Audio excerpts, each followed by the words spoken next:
Buenas tardes a todos, bienvenidos a una nueva edición del Aula Francisco Morán de la Asociación Meteorológica Española.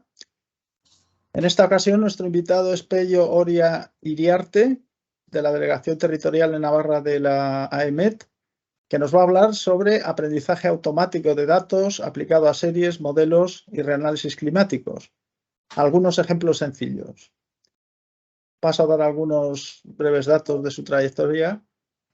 Pello es meteorólogo superior del Estado, licenciado en Ciencias Físicas por la Universidad de Salamanca y doctor en Ciencias por la Universidad Técnica de Darmstadt, en Alemania.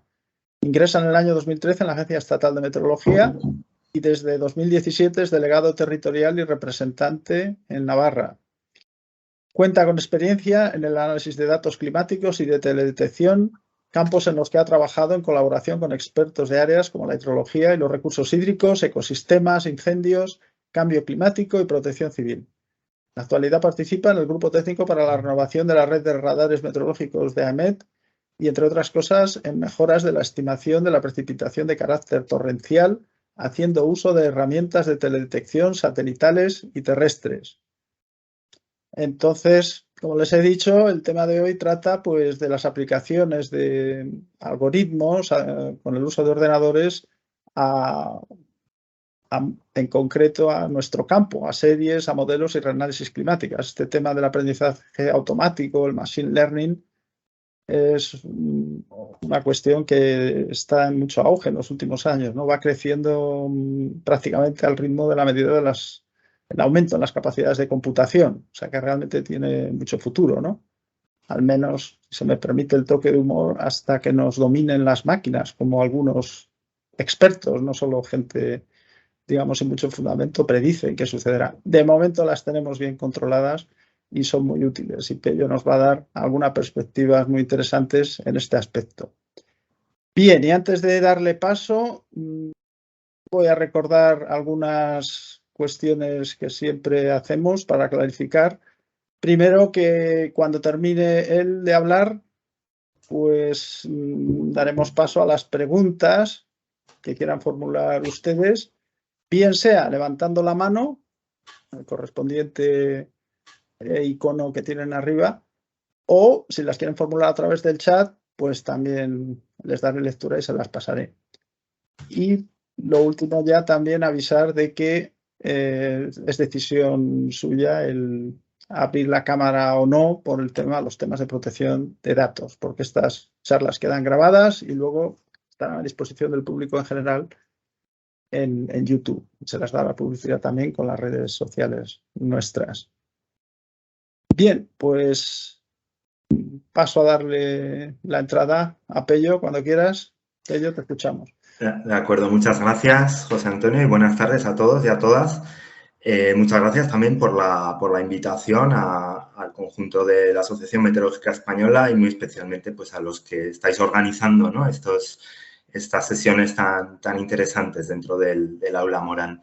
Bueno, voy a pasar a compartir la pantalla. Un momentito, ¿me confirmáis, por favor? Un momento. Vamos a ver. Un momento.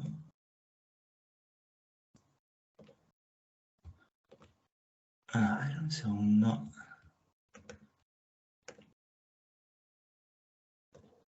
Vale, creo que estáis viendo mi pantalla ahora. Sí. Vale. Sí, lo vemos. De acuerdo, vale. Pues bueno, espero que esto vaya a ser algo muy visual, muy directo. Claro, cuando hablamos de aprendizaje automático de datos, inevitablemente recurrimos a algoritmos que manejan esos datos, algoritmos que vamos a orientar hacia aplicaciones propias de nuestras ciencias, ¿no? De la meteorología y la climatología. Entonces, voy a empezar mostrándoos una nube de palabras de algunos términos que están relacionados con las ciencias de datos, como Big Data, Machine Learning, minería de datos, aprendizaje profundo, análisis predictivo y, en realidad, un larguísimo etcétera. Evidentemente, como decía antes, no vamos a entrar al detalle a explicar estos conceptos ahora. Todos estos términos... ¿Sí? Perdona, es que la pantalla que estás compartiendo no es la ventana en la que tienes la presentación. Así que vaya, pues menos mal.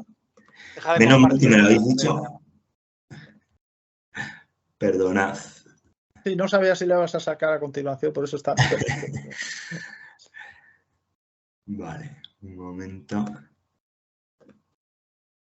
Compartes el escritorio, entonces luego tú ahí. Ahora sí. Ahora sí, ¿verdad? Sí, ahora sí. Vale, vale, como os decía, y perdonad, sí, os muestro aquí una nube de palabras, ¿no? Con algunos términos, algunos conceptos en los que se basan las ciencias de datos. Y como os decía, no vamos a entrar a detallar cada uno de estos conceptos porque nos daría cada uno de ellos para una sesión entera. Digamos que todos estos términos pues, constituyen los cimientos, ¿no? De lo que se ha convenido en llamar la era de los macrodatos o incluso la revolución de los datos, ¿no?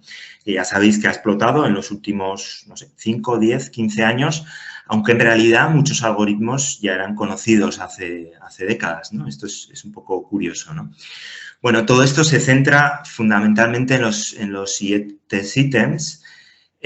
Por un lado, debemos poseer una infraestructura de datos, es decir, una capacidad de generar y archivar esos datos, de tenerlos registrados. Después, obviamente, hay que explorarlos y explotarlos, no basta con tenerlos, hay que saber qué queremos hacer con ellos. Y aquí, bueno, es fundamental también una reflexión estratégica sobre la visión, ¿no? Las metas, los objetivos de una organización y cómo lo anterior puede ayudar a conseguir esas metas. Esa organización pues, puede ser una empresa, puede ser un proceso industrial o puede ser una agencia de la administración como AEMET, ¿no? Bueno, en esencia... Disculpa, Pello, no sí. sé si está en el modo de presentación para optimizar, ¿sabes? Que se ve como a tamaño reducido lo que es la propia diapositiva. Es que hay una forma de ponerlo que ocupe toda la pantalla de del PowerPoint. Vale, entiendo. Voy a intentar compartir. A ver si puedes pasar a ese modo, o si lo tienes en PDF, porque algunas veces la gente tiene problemas con hacerlo eso con el PowerPoint. No sé. Vale, ¿qué tal ahora? Ahora sí, ahora sí. Vale. Bueno, decía que en esencia lo que quiero recalcar en esta charla y es el principal objetivo de la misma es la oportunidad y el desafío al mismo tiempo que supone para las ciencias del clima, ¿no? Todas estas tecnologías o técnicas de análisis y aprendizaje automático de datos. Aquí el tamaño importa, ¿eh? Y en concreto en AEMET, igual que cualquier otro organismo operativo relacionado con la predicción del tiempo, con la generación de escenarios climáticos, con la observación del sistema Tierra, que somos un verdadero pesebre de datos, ¿no? De hecho, creo que estaremos todos de acuerdo en que generamos muchísimos más datos que la capacidad que tenemos de analizarlos, ¿no? Entonces, es importante entender cómo las ciencias de datos nos pueden ayudar a combinar fuentes de muy distinta naturaleza. Esto es un ejemplo para la variable precipitación. Podemos obtener información de la precipitación de medidas directas, por ejemplo, de un pluviómetro o de un disdrómetro. Claro, son medidas puntuales, pero también podemos obtener estimaciones continuas con alta densidad de observación de otros sistemas como los radares o los satélites que están estimando la precipitación. El radar, en realidad, lo que mide es una retrodispersión de los blancos de precipitación. En el caso del satélite, lo que está midiendo son propiedades radiativas de los topes de las nubes, ¿no? La temperatura de brillo. Bueno, todo ello son fuentes de datos. Incluso podemos ir un poquito más allá y podemos recurrir a los modelos numéricos, que sería una nueva fuente de información. Y bueno, digamos que las técnicas de Big Data nos ayudan a combinar toda esta información, ¿no? Todas estas fuentes de datos, ¿no? Bueno, lo que voy a hacer a continuación es presentaros de manera muy esquemática, muy visual y muy sencilla algunos algoritmos que se están aplicando y sobre todo la finalidad para lo que los aplicamos, ¿no? En primer lugar, vamos a ver un prototipo de algoritmo de clasificación, que es de agrupación, el algoritmo K-medias o K-means. que viene a ser lo siguiente. Pensad que tenemos un conjunto de N datos, N observaciones, y queremos construir un clustering, un agrupamiento de esos datos, ¿no? Bueno, pues así es como funciona, ¿no?, este tipo de algoritmo. Este algoritmo es un algoritmo no supervisado, eso quiere decir que en general no tenemos un etiquetado previo de los datos. Esto es importante porque nos impide de algún modo dar un valor al atributo objetivo, ¿no? Bueno, esto luego quizás lo podemos comprender mejor cuando veamos algún algoritmo que sí que es supervisado. En el caso de K-medias, como digo, tenemos que agrupar, ¿no?, el conjunto de datos en una serie de clústeres, ¿no? Bueno, eso se suele hacer con una métrica de similaridad, una medida de similitud entre los datos. Quizás el ejemplo más sencillo es la distancia euclídea entre dos puntos en un plano en 2 dimensiones. Deciros también que AEMET utiliza este tipo de algoritmo, por ejemplo, para crear los grupos dentro de un ensemble, ¿no?, dentro de un sistema de predicción por conjuntos, por ejemplo, los que genera operativamente el Centro Europeo de Predicción a Medio Plazo, pues se hacen grupos o incluso supergrupos en base a este tipo de algoritmos, ¿no? Otro de los ejemplos arquetipo en el uso de este algoritmo es el agrupamiento de los tipos de tiempo, las situaciones sinópticas, que es a lo que me voy a referir a continuación. Esto que ha salido ahora en pantalla es un ejemplo de una clasificación, la clasificación de Borén y Rivalaigua, que está basada en campos de precipitación observada, que se conecta con los tipos sinópticos de tiempo. Es una clasificación del año 95. Previamente, Font, el climatólogo Inocencio Font, pues lanzó otra clasificación, una clasificación que además ha sido revisitada por algunos de nuestros compañeros recientemente. Tenéis una nota técnica a vuestra disposición para conocer más cosas sobre ello, pero básicamente Font lo que buscó de manera completamente subjetiva fueron varias situaciones sinópticas en base a los mapas de superficie y 500, de una serie de días prototipo, digamos, que tuvieron lugar en la década de los 70. Y después, ya digo, gracias al trabajo de algunos de los compañeros y sobre todo al reanálisis, a los datos de reanálisis, pues se ha podido reciclar esa situación. Bueno, Font definió 23 tipos sinópticos, como he dicho, y, bueno, gracias al reanálisis ERA 5, bueno, yo me he descargado los datos a nivel diario, a escala diaria, del geopotencial en 500 y de la presión media en superficie, y eso permite clasificar todos los días del periodo. ¿Cuál es el periodo? Bueno, pues, bueno, una cosa que no he dicho es que para inicializar el algoritmo tenemos que generar una serie de centroides, no sé, de gérmenes, para que el algoritmo pues, pueda realizar la búsqueda, ¿no?, y computar esa métrica de similaridad e ir construyendo los grupos, ¿no? Como decía, eso lo he hecho para un periodo de tiempo. Lo que estáis viendo ahora simplemente es la distribución de frecuencias de ocurrencia de esas situaciones sinópticas en el periodo 2001-2015. Aquí tenéis los 23 tipos. Hay algunos que son más frecuentes que otros, pero sobre todo en lo que quiero centrarme ahora es en que hay algunas situaciones que son más propias de la época cálida del año. En concreto, 9 de esas situaciones suelen producirse entre mayo y septiembre, y me voy a centrar en ellas, como digo. Fijaos, lo que he hecho ahora es, bueno, le pedí al Miteco. El Miteco tiene una base de datos sobre ocurrencia de incendios forestales. Esos incendios forestales están clasificados por el día en el que se produjo el incendio. Me he centrado solo en los incendios forestales de más de 500 hectáreas, lo que se considera gran incendio forestal. Y estableciendo un tipo de filtro, podemos ver que hay 4 situaciones sinópticas bajo las que se producen más del 90% de los grandes incendios forestales en nuestro país, por lo menos en ese periodo 2001-2015. Sin embargo, como veis, hay una situación sinóptica que domina sobre las demás y prácticamente más de un tercio de los grandes incendios forestales se producen con esa situación sinóptica. Es la número 9, que que es esta de aquí. Bueno, como veis en el mapa de 500, pues tenemos la dorsal térmica africana que provoca un fuerte transporte, una advección de viento sur, viento muy seco. Tenemos además la baja térmica peninsular en superficie y suele ser la situación que da lugar a olas de calor en nuestro país.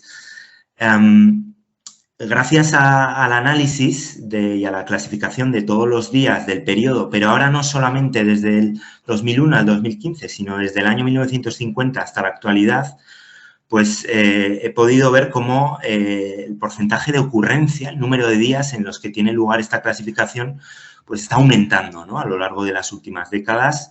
Prácticamente hemos pasado a tener el doble de días con situación sinóptica número 9 en los veranos de nuestro país. Y eso que aquí falta el año 2022, que seguramente es el que haya batido todos los récords, ¿no?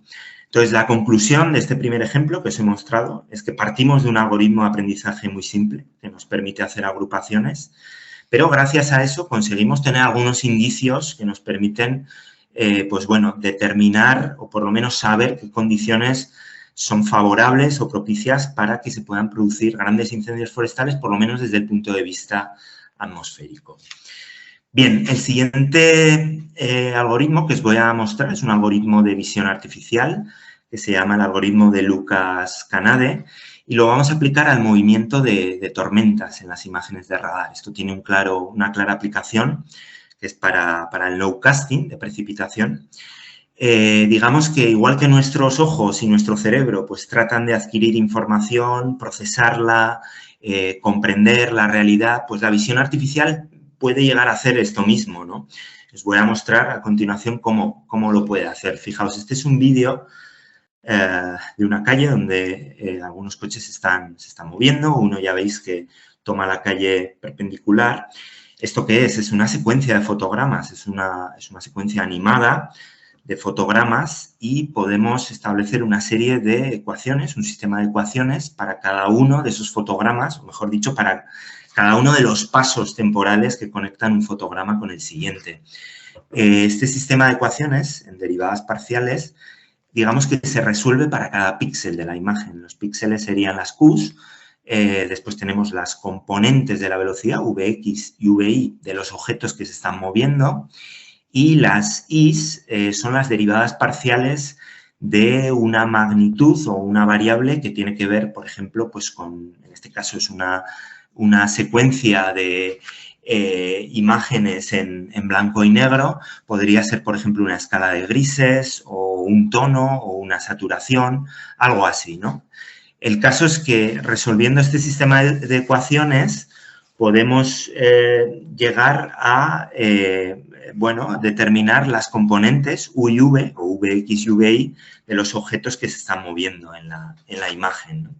Esta es un poco la finalidad, ¿no? Y se puede sacar el módulo de la velocidad, la dirección, etcétera, ¿no?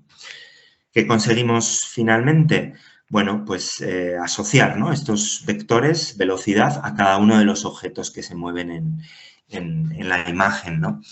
Y bueno, en meteorología, pues creo que estaréis de acuerdo, ¿no?, que las imágenes de radar, sobre todo debido a su alta resolución temporal, a que consiguen capturar muy bien estructuras que están en movimiento, pues son un ejemplo perfecto, ¿no?, para aplicar este tipo de técnica, ¿no? Esto que veis ahora es precisamente un producto radar, es el producto SRI, de estimación de acumulación de precipitación, de una de las situaciones que tuvimos aquí en Navarra hace 3 años y que, bueno, situaciones convectivas, una de las peores situaciones, ¿no?, en cuanto a intensidades de precipitación y en cuanto a impacto en superficie. Un grupo de tormentas severas que en realidad, bueno, descargaron toda la comunidad, pero muy especialmente en la zona media de Navarra. Y ahí estáis viendo la acumulación estimada por este producto, bueno, que superó los 120 litros, incluso en algunos puntos los 180 litros por metro cuadrado, y que acabó dando lugar a, bueno, imágenes como las que estáis viendo ahora mismo. Esto es Tafalla, es una localidad en la zona media de Navarra, es la flash flood de esa tarde, como digo, originada por esas precipitaciones tan tan intensas, ¿no?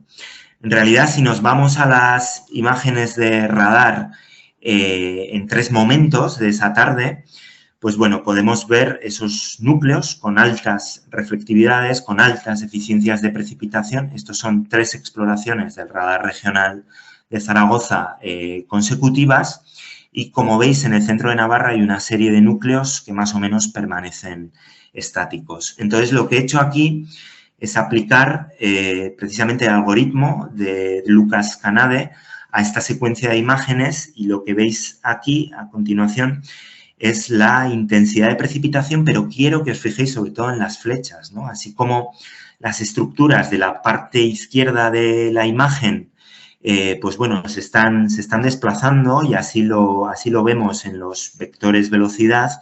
En la parte central de la imagen, pues bueno, esas células están prácticamente quietas, ¿no? O sea, podemos hacer una pequeña predicción de si las células van a moverse o van a permanecer estacionarias, ¿no? Y esto lo podemos hacer para instantes de tiempo posteriores, y de algún modo esto es una buena indicación, ¿no? Para un nowcasting de precipitación, porque nos está indicando si esas altas intensidades de precipitación pueden ser persistentes, pueden durar, pues bueno, en este caso varios ciclos de exploración consecutivos. Entonces, conclusión, ¿no? Partimos de un algoritmo de visión artificial que nos permite hacer predicciones sobre el movimiento de una estructura, ¿no? Y esto puede ser especialmente interesante para el análisis de imágenes de radar. Vale, pasaremos ahora al siguiente algoritmo, que es un algoritmo que se llama Random Forest. Es un algoritmo muy, muy potente, y lo vamos a aplicar a la reconstrucción de series de espesor de nieve. Bueno, Random Forest está basado en los árboles de decisión. No sé si los conocéis. Los árboles de decisión, bueno, son un prototipo de algoritmo, esta vez sí que supervisado. Eso quiere decir que los datos los podemos etiquetar, y como tales, pues podemos hacer un problema de clasificación, podemos resolver un problema de clasificación o de regresión. En este caso, los árboles de decisión lo que hacen, digamos, es dividir el espacio de nuestro dataset en cajitas, en subespacios que en principio son disjuntos, no están conectados entre sí, y lo que hace el árbol, digamos, que es interrogar al conjunto de datos con preguntas que pueden ser como en este árbol que tenéis aquí, pueden ser preguntas dicotómicas de sí o de no, o de superación de un umbral, o cosas de este tipo, ¿no? Random Forest lo que hace es, digamos, un promedio o un ensemble sobre muchos árboles de decisión, ¿no? Y ahí radica un poco la magia de este algoritmo, ¿no? No me voy a detener a explicarlo porque daría para largo, pero básicamente se basa en remuestrear de manera aleatoria nuestro conjunto de datos de manera repetitiva, de tal modo que gracias a esa aleatoriedad conseguimos pues un desempeño mejor, ¿no? en el conjunto del algoritmo. Bueno, vámonos ahora, os invito a hacer un viaje hasta el Pirineo Central. Nos vamos a la zona de Panticosa, y aquí en Panticosa tenemos 3 refugios de montaña donde, gracias a la labor colaboradora de los guardas de esos refugios, como por ejemplo el que tenéis aquí en la imagen, este es el refugio de Respomuso, y en primer plano estáis viendo la estación meteorológica, la estación nivometeorológica, que pertenece a la red nivométrica de AEMET. Y gracias, como digo, ¿no? a las mediciones diarias de espesor de nieve, pues conseguimos una buena caracterización de esta variable. El espesor de nieve es una variable muy importante para temas de reservas hídricas, para la asimilación en modelos de predicción numérica del tiempo, también incluso para el riesgo en montaña, el tema de la predicción de avalanchas. Es una variable difícil de caracterizar, sobre todo porque depende mucho de la pequeña escala, de cómo de representativo sea el punto de medida respecto a un entorno muy local, de la interacción del viento con la orografía, etcétera. Bueno, en cualquier caso, lo que tenemos para el caso de este refugio es la serie de datos, ¿no? Una serie de datos de espesor de nieve que comienza en el año 94 y que en el caso de la imagen veis hasta el año 2019. ¿Qué vemos? Pues bueno, al igual que en muchas series climáticas, lagunas, ¿no? Nos faltan datos en algunos días. Esta es una serie que, bueno, para ser de espesor de nieve es bastante completa, tiene el 83% de completitud. Y lo que vamos a intentar con el algoritmo Random Forest es completarla. Vale, para eso lo que hacemos es dividir nuestro dataset en dos subconjuntos. Esto es muy habitual en las técnicas de Machine Learning, en el aprendizaje supervisado. En este caso, el 80% de los datos que habéis visto, mediante una partición aleatoria, nos van a servir para entrenar y calibrar el algoritmo. Y el 20% restante va a servir para validar este algoritmo. Entonces, aquí tenemos que usar de entrada algunas variables. En este caso, utilizamos también series de espesor nivoso, pero que ya están completas. En concreto, 81 series de espesor de nieve que nos ha cedido Meteo France en algunos de sus puntos de observación.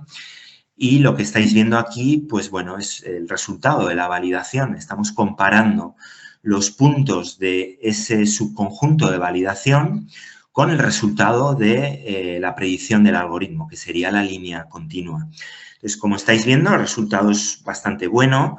Destacaría dos cosas. Primero, que el algoritmo es capaz de discernir muy bien los ceros del espesor de nieve, los valores nulos. Ya sabéis que el espesor de nieve pues tiene un comportamiento estacional. En verano lo habitual es que no haya nieve y en ese sentido pues el algoritmo en primer lugar es capaz de ver esas variaciones temporales, pero luego si os fijáis en los datos de máximo espesor, fijaos que hay años en los que se superan los 2 metros de espesor, ahí el algoritmo tiene más problemas. Esto es muy habitual en ciencias de datos, que cuando nos vamos al extremo de la distribución, pues los algoritmos funcionan peor, fundamentalmente pues porque, claro, al tener menos frecuencia en esos rangos, ¿no? En esas partes de las distribuciones, pues muchas veces el algoritmo se encuentra con datos que nunca ha visto en su proceso de aprendizaje, en su proceso de entrenamiento, y normalmente el desempeño es peor.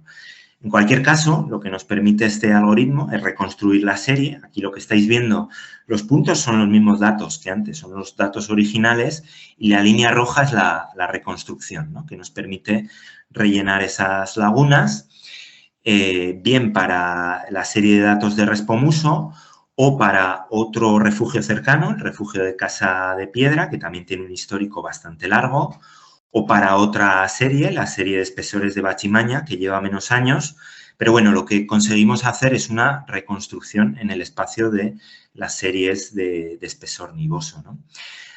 La conclusión es que este algoritmo ofrece un buen comportamiento. Aquí, claro, por razones de tiempo me estoy saltando muchas cosas, ¿no? Pero he obviado decir que hace falta un buen análisis exploratorio de los datos, hace falta una caracterización estadística de los datos, etcétera.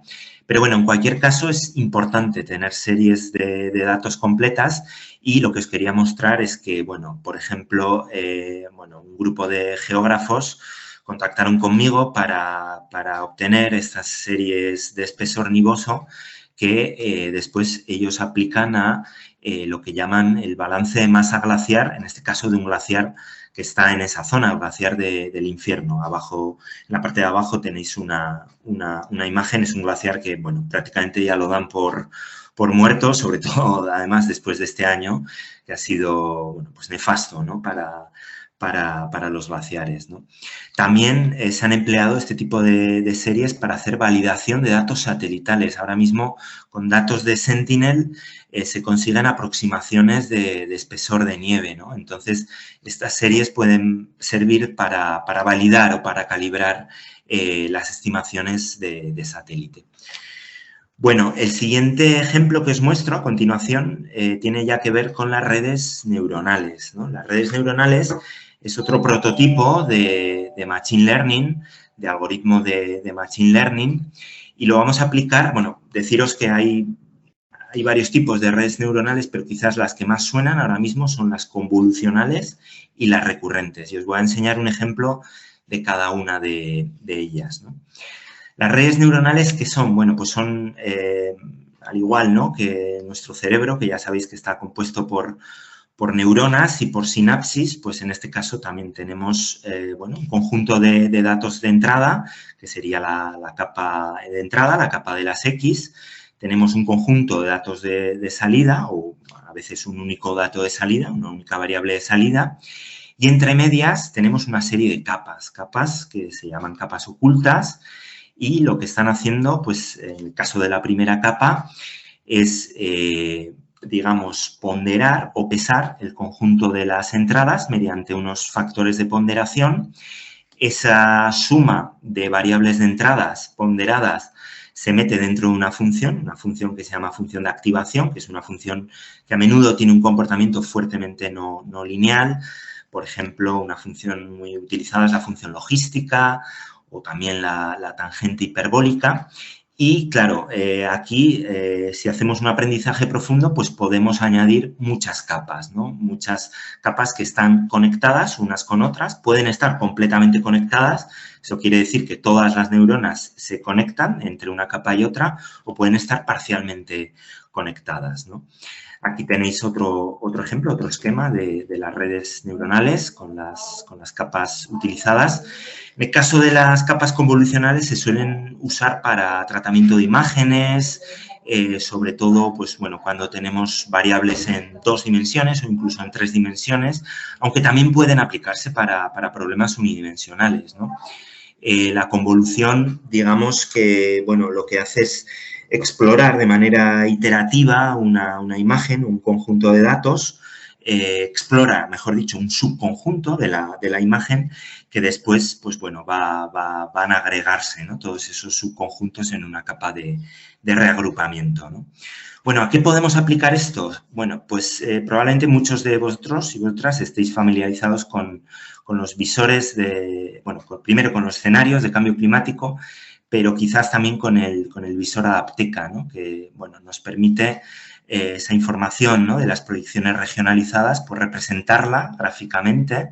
Esto es un proyecto en el que está metido AEMET y en el que, como digo, nos permite visualizar datos de proyecciones climáticas, descargar esos datos de una serie de modelos. Aquí tenéis algunos de los modelos utilizados. Se pueden descargar datos por rejilla, por estaciones, se puede filtrar para un periodo del año, etcétera, ¿no? Y en este caso yo me voy a centrar en proyecciones de temperatura máxima en verano.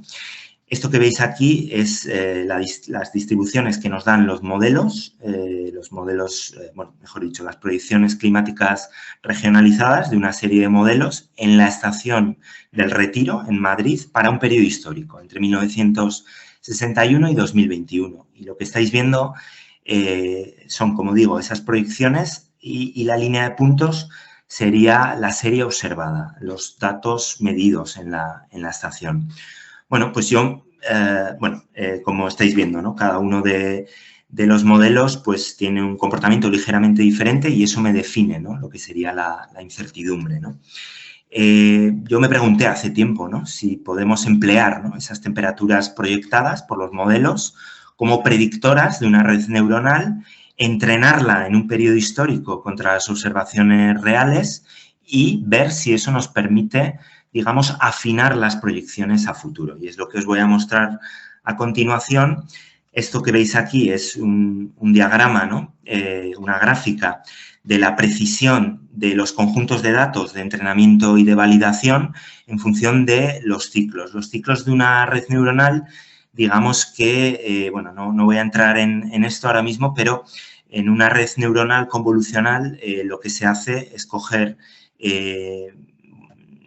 mini conjuntos o subconjuntos de los datos totales, se van entrenando los pesos en cada uno de esos subconjuntos y se corren una serie de ciclos, ¿no? Y cuando el algoritmo ha visto todo el conjunto de datos en esos muestreos aleatorios, pues se ha corrido un ciclo de entrenamiento, ¿no? Lo importante aquí es que la precisión de la red pues vaya aumentando, es decir, el error vaya disminuyendo a medida que vamos corriendo ciclos sucesivos, ¿no? Y esto es importante que ocurra en los dos subconjuntos de en los dos procesos, tanto en el de entrenamiento como en el de validación, ¿no? Bueno, os enseño a continuación algunos resultados de la ejecución de esta red. Lo que estáis viendo entre el año 1961 y 2021, en realidad son datos observados en la estación del Retiro, son los datos que estabais viendo en la transparencia anterior, pero para los periodos futuros, para las décadas venideras, lo que he hecho es representarme las temperaturas máximas que genera la red convolucional para los veranos de los siguientes años, ¿no? La línea horizontal es el percentil 95 en cada una de las décadas, ¿no? Y aquí pues podemos ver, ¿no?, cómo, bueno, pues temperaturas, ¿no?, que superarán los 40 grados pues serán cada vez más frecuentes en los próximos veranos. No estamos descubriendo nada nuevo, esto ya nos lo dicen los escenarios, pero bueno, lo que hemos intentado aquí es afinar un poco esa incertidumbre, ¿no?, que por otro lado es inherente, ¿no?, a los modelos climáticos. Conclusión, bueno, las redes neuronales tienen potencia también para ser aplicadas sobre los datos climáticos y obtener información que puede ser relevante después para introducir en cadenas de impacto, por ejemplo, para temas de salud, de establecer limitaciones, etcétera. Bueno, y para ir acabando, os presento el último ejemplo que tiene que ver con las redes neuronales recurrentes. Las redes neuronales recurrentes, digamos que son las redes estrella, las preferidas para analizar series de datos donde además haya alta correlación temporal, ¿no? Digamos que, bueno, hay un prototipo de red que se está utilizando mucho ahora mismo que se llama LSTM, Long Short Term Memory, y esto es una extensión de las redes neuronales recurrentes que básicamente hace que la red amplíe su memoria para aprender del comportamiento del conjunto de los datos que han podido suceder hace mucho tiempo, ¿no? Es decir, digamos que las salidas de la red se van introduciendo de un modo regresivo a lo largo de los distintos pasos de tiempo, ¿no? Entonces, las LSTM, digamos que permiten a las redes neuronales recurrentes, mediante un método regresivo, pues recordar sus entradas durante un largo periodo de tiempo. Tienen una gran memoria, ¿no?, podríamos decir. Bueno, ¿a qué hemos aplicado este tipo de algoritmo? Pues, a ver, en la cuenca de Pamplona llevamos una serie de años con inundaciones bastante recurrentes, episodios de crecida del río Arga, que es el río que pasa por aquí, por Pamplona. Aquí tenéis una foto de uno de esos episodios que tuvo lugar en 2019. Esto, por cierto, es de un artículo que escribí para la revista Tiempo y Clima de la AME. Lo que veis en el mapa de Navarra en rojo son ríos que alcanzaron bueno, una crecida extraordinaria en ese episodio y en amarillo una crecida ordinaria, ¿no? Y esto que veis ahora sería la serie de caudales del río Arga, del río que pasa por Pamplona, a la salida de la cuenca de Pamplona, ¿no? Y aquí se distinguen muy bien las crecidas de estos últimos años, destacan dos especialmente, la de junio de 2013 y la de diciembre de 2021, pero como veis ha habido bastantes más. De hecho, todas estos episodios de avenidas, pues mínimo tienen un periodo de recurrencia de 5 o 10 años y en el caso de la de diciembre de 2021 incluso se habla de 50 años, ¿no? Tanto es así que la H pues incluso está haciendo ajustes sobre los periodos de retorno de las inundaciones de este río, porque como digo, llevamos una década que se ha salido por completo, ¿no?, de la estadística, ¿no? Entonces, aquí la pregunta que nos hacemos con la red neuronal es si la red puede servirnos para predecir episodios de avenida, predecir caudales, en concreto en esta estación de la que os estoy mostrando la serie histórica. Entonces, para eso se han metido muchas variables en la red. Esto es, por ejemplo, ¿no?, una de las variables, de las series temporales de las variables que se han metido en la red, que sería el caudal en una de las estaciones aguas arriba de Pamplona, en concreto a la salida de uno de los embalses que hay en la cabecera del río Arga, el embalse de Ugi. Pues esta serie temporal serían datos que se introducen a la red. Igualmente se han introducido precipitaciones observadas a escala horaria. Esto que veis ahora es la serie de precipitación en una de las estaciones que tiene la Che, aquí en la cuenca de Pamplona. Hemos construido también índices de precipitaciones acumuladas con la fórmula que estáis viendo. Esto da un poco idea, ¿no?, de cómo se está comportando la precipitación en un horizonte de predicción más largo, ¿no? En este caso hemos extendido esta suma hasta 30 días, ¿no? También hemos metido en la red resultados de satélite para la humedad del suelo. Esto que veis aquí es el porcentaje de saturación con una media móvil desde el año 2010. Porque esta es una variable que tiene relación también con las inundaciones. Cuando el terreno está completamente saturado, pues digamos que la lluvia llega antes, ¿no?, a los ríos y puede dar lugar a mayores episodios de precipitación.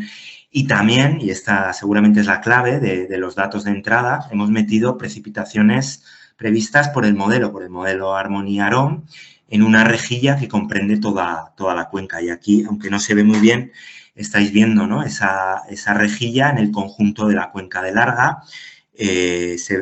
Hay una capa shape de municipios, pero también se ve la red hídrica, ¿no?, en ese mapa de precipitaciones. Bueno, todo esto son ejemplos de variables que se han metido en la red.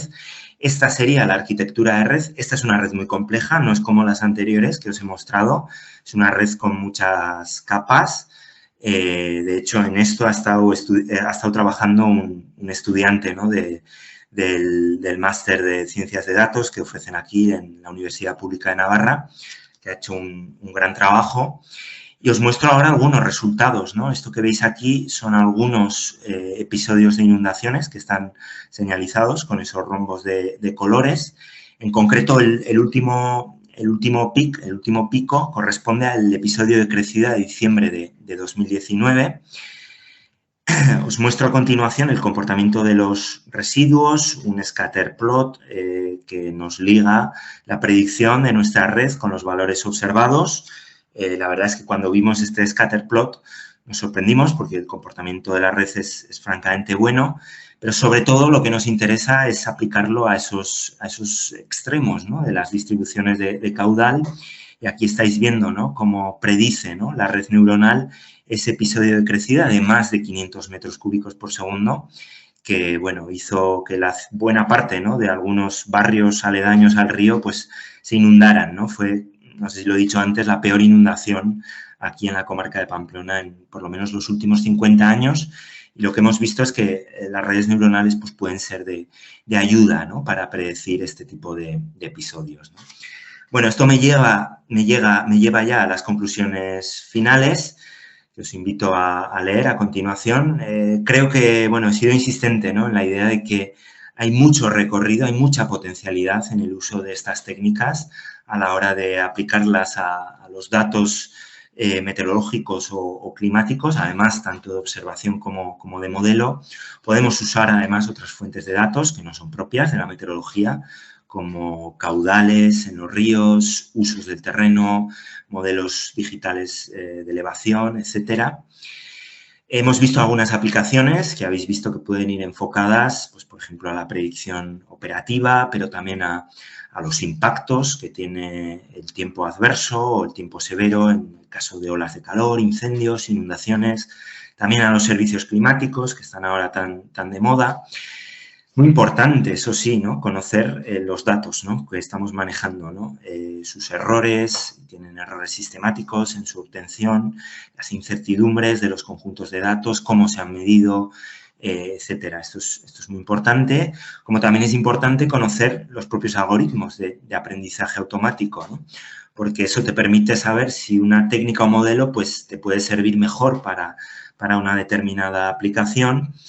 Y claro, para estos dos últimos ítems, pues lo ideal sería tener una buena interacción y colaboración entre nosotros, entre meteorólogos y climatólogos, y después gente que verdaderamente se dedica a esto, ¿no? O sea, científicos, ingenieros o analistas de datos.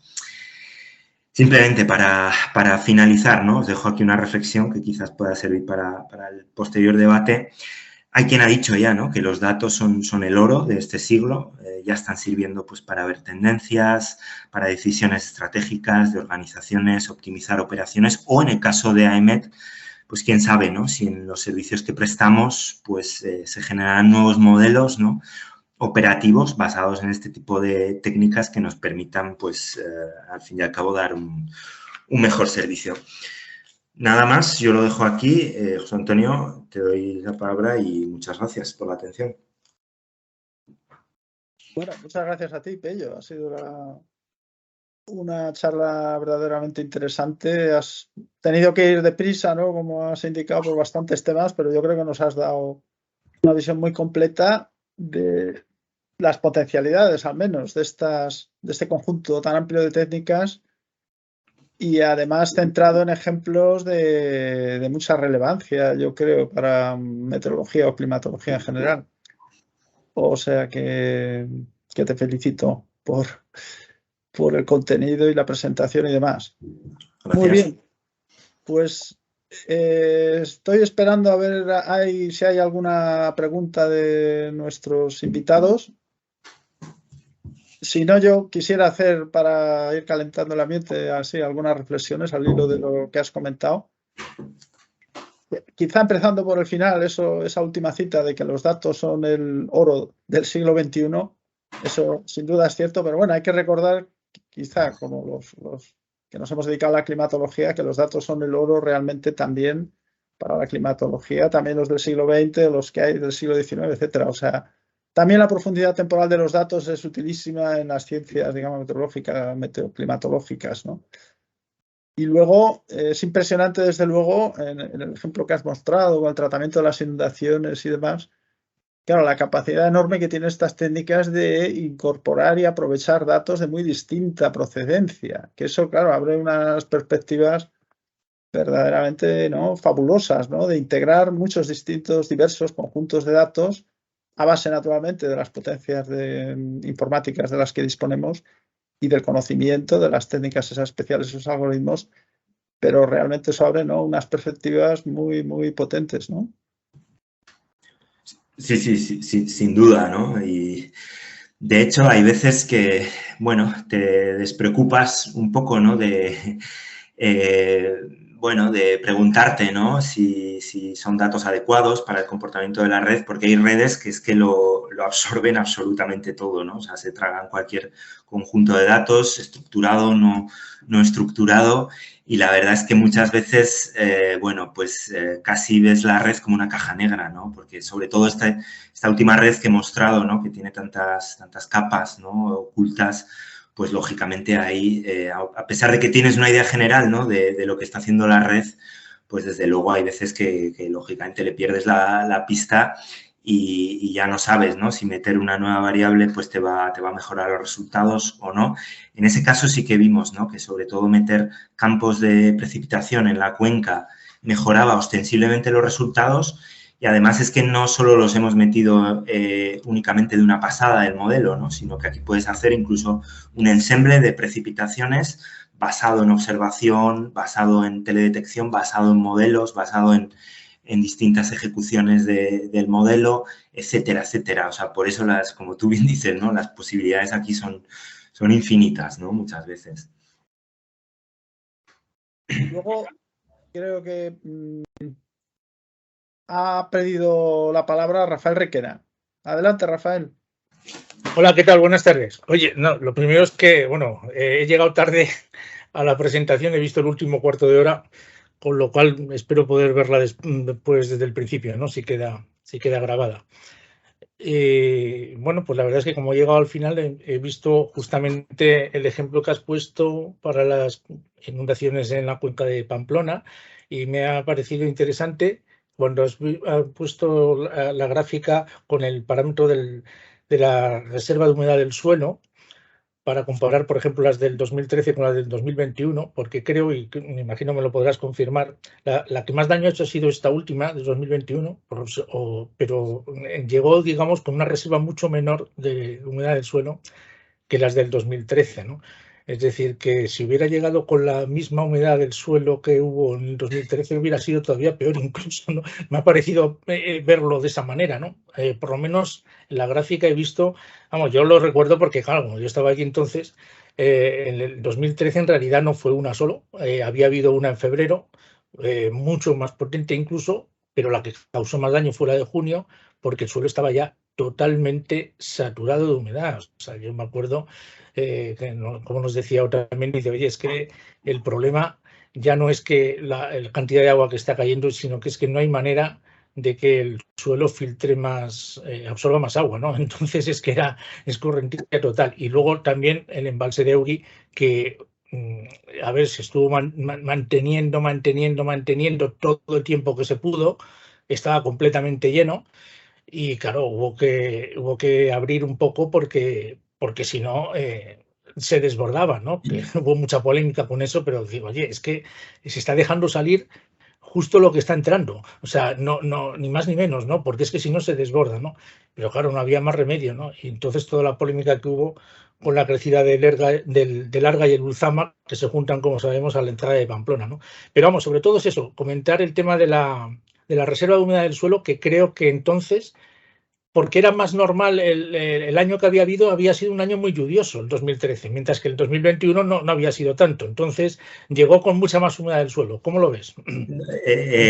Sí, no, sí, es verdad lo que has dicho, ¿no? El año 2013, de hecho, el primer semestre del año 2013 es el periodo más húmedo que hemos tenido aquí en Navarra en los últimos 50 años y eso, desde luego, pues tuvo sus repercusiones, ¿no? Entre ellas la inundación que tú, además, recuerdo, porque estaba yo ya aquí, que viviste, ¿no? De primera mano.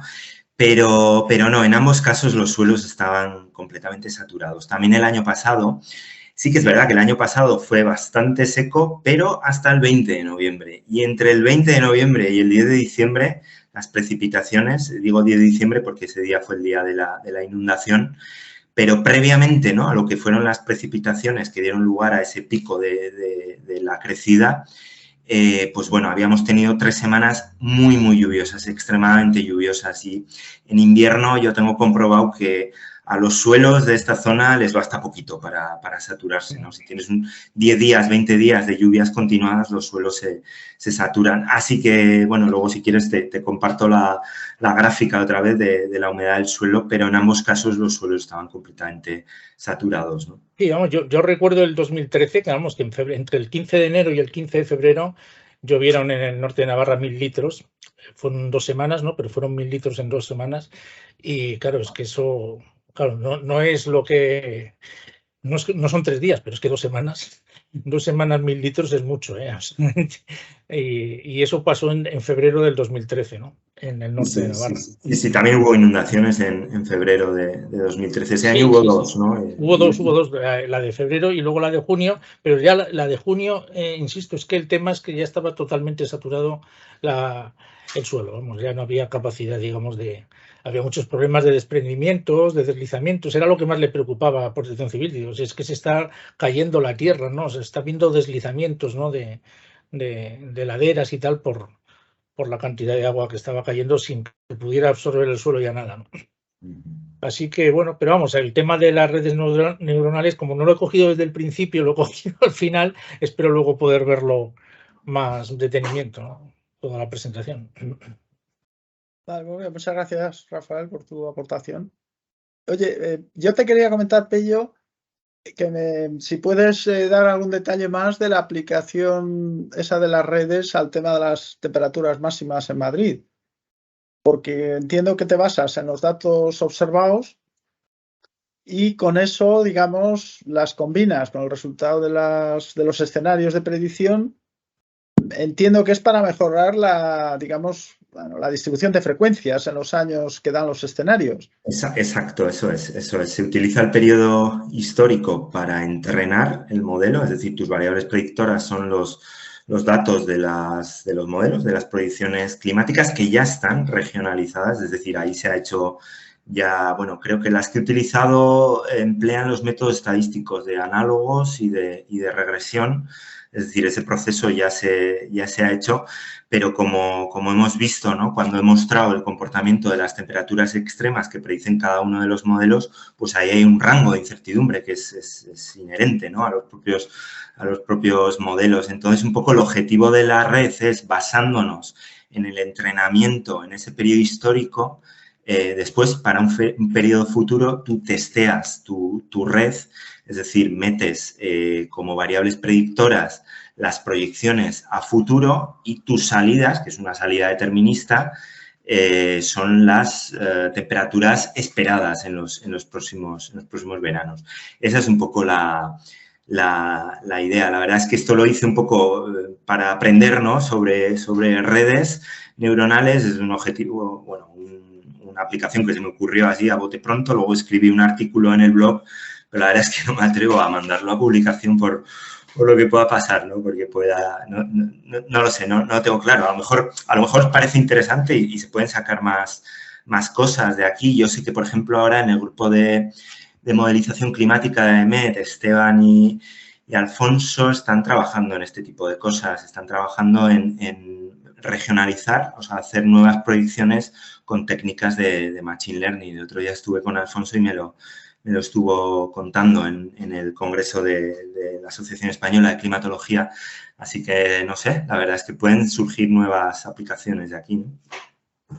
Sí, porque se me ocurre, o sea, la variable que predices es temperatura máxima diaria. Eso es. Claro, es que para eso los escenarios climáticos, en principio, para lo que es la secuencia temporal día a día, pongamos 50 años vista o tal, evidentemente no son a priori muy fiables. Otra cosa es que cuando haces un promedio mensual, por ejemplo, le des más fiabilidad, pero en las secuencias temporales día a día, incluidas las correlaciones o anticorrelaciones sucesivas, ¿no? En eso supongo que el desempeño, la habilidad de las proyecciones será mucho más cuestionable. Es quizá ahí donde entraría la información de las temperaturas máximas diarias observadas. O sea, interpretar como una cadena de Markov, por así decirlo, las probabilidades de transición entre estados, coger un poco las que hay en el periodo, los periodos observacionales, digo, por acudir a un modelo como cadenas de Markov, que es mucho más sencillo, naturalmente, que lo que hacen las redes neuronales y tal, que es mucho más complicado. Pero bueno, que la idea sería, va por ahí un poco, entendí más o menos. Sí, la idea, claro, más o menos va por ahí. Claro, evidentemente, si bajas a escala diaria y las incertidumbres se multiplican, pero precisamente lo que intenta la red es eso, es acotar, ¿no? esa incertidumbre. Y tú piensas también que, claro, yo he hecho distribuciones de probabilidades, es decir, no estoy diciendo aquí que podamos predecir la temperatura en un día concreto del verano en Madrid en la década de 2050. Lo que estamos haciendo son distribuciones sobre veranos o sobre días de veranos en el conjunto de la década, ¿no? Ahí es donde entra la distribución más que el dato puntual a escala diaria, claro.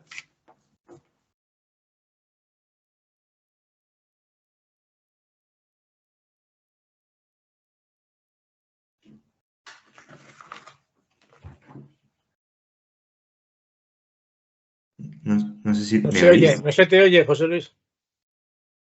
Perdón. Que digo que hay en el chat un comentario de Carlos Almarza, que lo leo. Dice, es muy interesante la presentación. Estas técnicas permitirán sin duda unas perspectivas muy interesantes y realistas en el futuro desarrollo de los servicios climáticos. Que los datos son oro. Hace 20 años no era esta opinión la de un sector de los servicios meteorológicos. Dice Carlos Almarza, que tiene una amplia experiencia, ya está retirado, pero bueno, estuvo en climatología en esas tareas mucho. Sí, es un poco también lo que decía yo, que sobre todo en la climatología es evidente que los datos siempre han sido oro y sobre todo la extensión temporal, ¿no? Es fundamental, ¿no? O sea, tú comentabas los datos para el estudio de tendencias también al final cuando comentabas eso, pero ahí está clarísimo que el tener las series más largas para un determinado, digamos, estado climático, ¿no? Admisible, o incluso una variación. Ahí es fundamental, ¿no? Como se sabe, pero luego estaría la otra parte, yo creo que este tipo de técnicas permiten una integración de montones de fuentes de información. No son tan versátiles las redes neuronales, en realidad prácticamente se lo tragan todo, ¿no? O sea, ellas se encargan con esas funciones como la logística, como la logística u otras, con esa tan marcada no linealidad, que es la diferencia con muchos de los algoritmos que hemos usado, las técnicas estadísticas que son lineales, esas técnicas no lineales y luego la desagrupación, el que haya muchas células en las redes neuronales que interaccionan y tal, eso da lugar a la aparición de unas complejidades que en algunos casos, muchos o cada vez más, consigue mejorar mucho los resultados de la predicción, ¿no? De la validación de los modelos.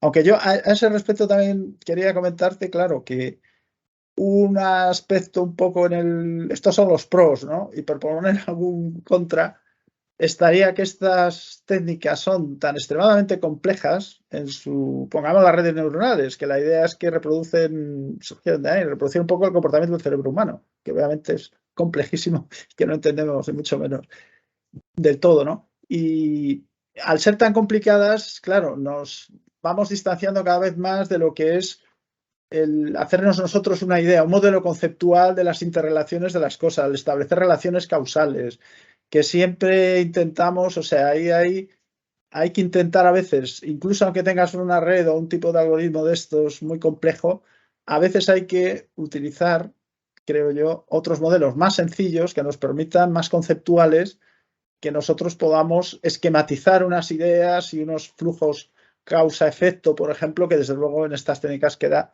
completamente velado por la propia complicación de los algoritmos, que no hay quien les siga la pista, por así decirlo, ¿no?